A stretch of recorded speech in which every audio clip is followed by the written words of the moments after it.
ថ្ងៃទី21ខែកញ្ញាឆ្នាំ1945នៅក្នុងស្ថានីយ៍រថភ្លើងមួយក្នុងប្រទេសជប៉ុនមានក្មេងប្រុសម្នាក់គេមានឈ្មោះថាសេតាគេអង្គុយអន់ក្បាលចុះក្រោមមួយសន្ទុះក្រោយមកក៏ដេកដួលនឹងដីភ្លាមបុគ្គលិកស្ថានីយ៍ក៏បានទៅពិនិត្យហើយក៏ឃើញប្រអប់តូចមួយជ្រុះចេញពីហៅប៉ៅរបស់ក្មេងប្រុសម្នាក់នោះបុគ្គលិកស្ថានីយ៍បានយកប្រអប់នោះគប់ចេញទៅខាងក្រៅឆ្អឹងតូចៗក៏លានចេញមកក្រៅតាមពិតឆ្អឹងនោះគឺជាធាតុរបស់ក្មេងស្រីដែលមានឈ្មោះថាសេស៊ូកូពន្លឺអំពើអំពែកក៏ហោះចេញក្រៅវិញ្ញាណរបស់សេស៊ូកូក៏លេចចេញមកប៉ុន្តែភាពឯការបស់សេស៊ូកូគឺមិនឯកាទៀតឡើយសេតាដែលជាបងប្រុសក៏លេចវត្តមាននៅខាងក្រោយតាមពិតសេតាគឺបានស្លាប់បាត់ទៅហើយគាត់គឺបានស្លាប់ដោយសារតែអត់អាហារសេតាអនរើប្រអប់ដែលដាក់ធាតុប្អូនស្រីហើយក៏នាំសេស៊ូកូទៅអង្គុយនៅក្នុងរថភ្លើងមួយកន្លែងអង្គុយសុកសេតាមើលទៅខាងក្រៅហើយក៏នឹកឃើញរឿងរ៉ាវការដែលខ្លួននៅរស់សួស្តីអ្នកទាំងអស់គ្នាខ្ញុំបាទតារ៉ាស្វាគមន៍មកកាន់វីដេអូថ្មីនៅថ្ងៃនេះសង្គ្រាមក៏ចាប់ផ្ដើមជាលើកទី2សេតាកំពុងតែកប់អាហារនៅមុខផ្ទះសេតានិងសេស៊ូកូរស់នៅជាមួយម្ដាយនៅទីក្រុងកូប៊ីប្រទេសជប៉ុនឪពុករបស់សេតាគឺជាទាហានជើងទឹកបម្រើជាតិហើយគ្រួសារនេះគឺជឿជាក់ថាជប៉ុននឹងអាចឈ្នះសង្គ្រាមសេស៊ូកូជាក្មេងស្រីដែលសោកសប្បាយនិងចូលចិត្តលេងរីឯសេតាគឺជាបងប្រុសដែលថែរក្សាប្អូនជីវិតមើលទៅពិតជាធម្មតាទោះបីសង្គ្រាមនៅឆ្ងាយក៏ដោយសំឡេងរោចាប់ផ្ដើមជូនដំណឹងអំពីការបាញ់ប្រហារសំឡេងបំផ្ទុះគ្រាប់បែកក៏ឮឡើងយន្តហោះ B-29 បាញ់គ្រាប់បែកភ្លើងចូលទីក្រុងកូប៊ីក្លាយជាសមុទ្រភ្លើងសេតាអ៊ីវប្អូនស្រីសេស៊ូកូរត់ចេញម្ដាយរបស់ពួកគេបានឲ្យពួកគេរត់ទៅមុននឹងចាកចេញទៅសេតាក៏មិនភ្លេចដែររូបថតរបស់ឪពុករបស់ពួកគេ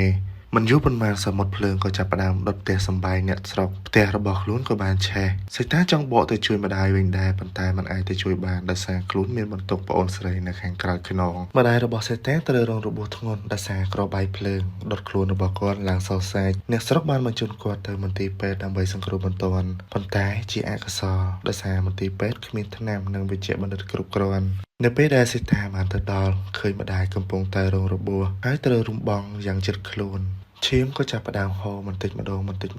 ពីពេញបងដែលរុំម្ដាយរបស់សេតាមិនយូរប៉ុន្មានម្ដាយក៏លាចាកលោកទៅសេតាឃើញម្ដាយស្លាប់នៅនឹងមុខតែសេតាមិនហ៊ានយំនៅចំពោះមុខប្អូនស្រីឡើយប្អូនស្រីក៏សួររកម្ដាយសេតាបាននិយាយបន្លប់ទាំងអារម្មណ៍ឈឺចាប់ហើយហុចចិញ្ចៀនម្ដាយឲ្យទៅប្អូនស្រី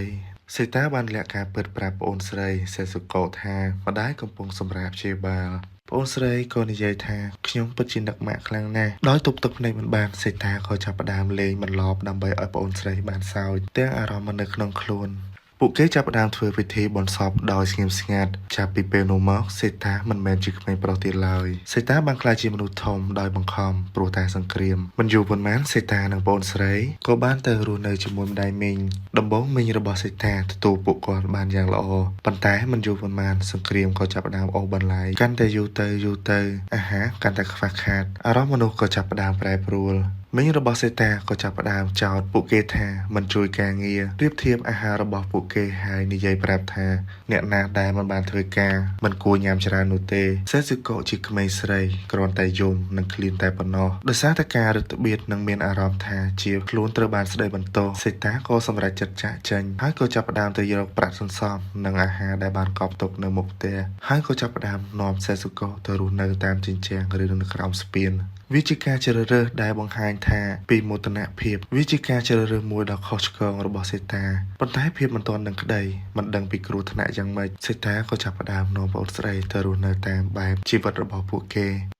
ដំបូងជីវិតនៅតាមជញ្ជាំងមើលទៅសប្បាយពួកគេចាប់ផ្ដើមដាំដំណាំញ៉ាំស្ករនិងផ្លែឈើដែលពួកគេបានដាំពួកគេចាប់អំពើអំពែកដែលមានពន្លឺតូចៗមកធ្វើជាចង្កៀងគោមយ៉ាងស្រស់ស្អាតសេស៊ូកូសោយសប្បាយសេតាគិតក្នុងចិត្តថាពួកយើងអាចរស់បាន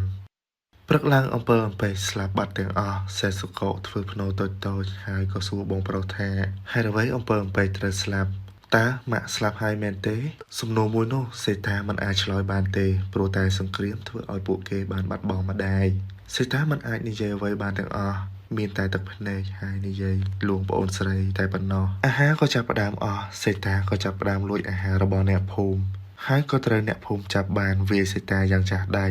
អ្នកភូមិក៏ចាប់សេតាយកទៅឲ្យប៉ូលីសដោយសារតែអាណិតនឹងយល់អារម្មណ៍របស់សេតាប៉ូលីសក៏ដោះលែងសេតា ចំណែកឯសេសកៈក៏ចាប់ផ្ដើមឈឺធ្ងន់រាងកាយរបស់សេសកៈចាប់ផ្ដើមស្គមស្គាំងនាងចាប់ផ្ដើមស៊ីដីនាងគូអង្គរនៅលើដីសង្គ្រាមបានយកសុខភាពនិងកុមារភាពរបស់នាងថ្ងៃចុងក្រោយរបស់សេសកៈមិនអាចឈរនាងសុំបាយនិងសុំម៉ាក់អាហារក៏មកដល់តែជីវិតនាងក៏បាត់បង់សេតាបូជាសាកសពរបស់សេសកៈហើយយកឆ្អឹងរបស់សេសកៈយកដាក់នៅក្នុងប្រអប់ស្ករគាត់រស់បន្តដោយគ្មានគោលដៅនិងស្លាប់នៅក្នុងស្ថានីយ៍ដូចជាវីដេអូដែលអ្នកបានឃើញនៅឈុតដំបូងសាច់រឿងនេះមិនមែនជាសាច់រឿងប្រឆាំងនឹងជាតិសាសន៍ណាមួយឡើយវាជាសាច់រឿងដែលប្រឆាំងទៅនឹងសង្គ្រាមអ្នកចាញ់ពិតប្រាកដគឺជាកុមារគឺជីវិតដ៏ស្លូតត្រង់ដោយអំពិលអំពែកវាគឺជាជីវិតដែលមានពន្លឺភ្លឺផ្លែកប៉ុន្តែអាចឆាប់ស្លាប់បើសង្គ្រាមត្រឹមត្រូវហេតុអ្វីកុមារត្រូវស្លាប់នេះហើយជីវិតនៃភ្លើងសង្គ្រាម